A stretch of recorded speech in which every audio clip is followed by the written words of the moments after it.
Why are small businesses hesitant to adopt AI, even when it saves time, would you say? Yeah, I mean, I think as small business owners, there's always that first main issue. We don't feel like we have enough time. I think the average small business owner is already busy. They're already keeping their day full. And it's that standard, like, I don't have time to even set up something that'll save me time. And that's, the first step. We all have to get everyone away with that. And I think it's like, what's that old adage? Like a normal person should meditate 10 minutes a day. A person that's too busy to meditate should do it 30 minutes a day. Like the minute you understand that you have to prioritize something like this that's important, it's just like creating processes for your business. Like you have to create processes for your business, or you lose a lot of efficiencies and it can't grow. So if you decide you're too busy to create those processes, you're just holding your business back, and you'll always be too busy. It's the same thing with AI. If you're too busy to set it up, you're always going to be too busy because just going to get left behind, and then you'll be scrambling to keep up, and you won't be able to. So I think that's the first piece. The other piece is just, I think, the fear of the unknown and the new. People are afraid AI is going to replace them, replace their job.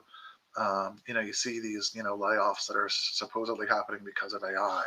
And I don't think that's true. I think the big tech layoffs we're seeing are the same as the big tech layoffs we saw 3 or 4 years ago. It was just an industry that had grown too quick and is changing rapidly, and there's people in it that just, unfortunately, aren't as effective as others, like every other industry. So I think getting past that fear of AI taking your job, taking your business, taking over the world, whatever these big fears are we have, is a big thing. And then a lot of business owners are already overwhelmed by the tools they have. A lot of business owners are already using.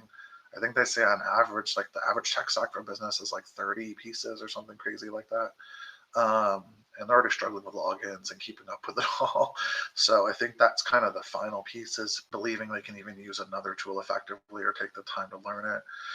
And then obviously, kind of going back to the last thing we talked about, if you don't have time to check it, you've got concerns about accuracy. Is it going to lie? Is it going to say things that are wrong about my business? Is it going to do things I don't want it to do? And the truth is, if you train it up front, it's probably not going to. But yeah, just like if you hired an employee, you still got to check them once in a while. Like my real human employees, I got to check their work once in a while, even the ones I trust with my business, because they still make mistakes just like I do. Very true. Why does AI often produce inconsistent results for first time users?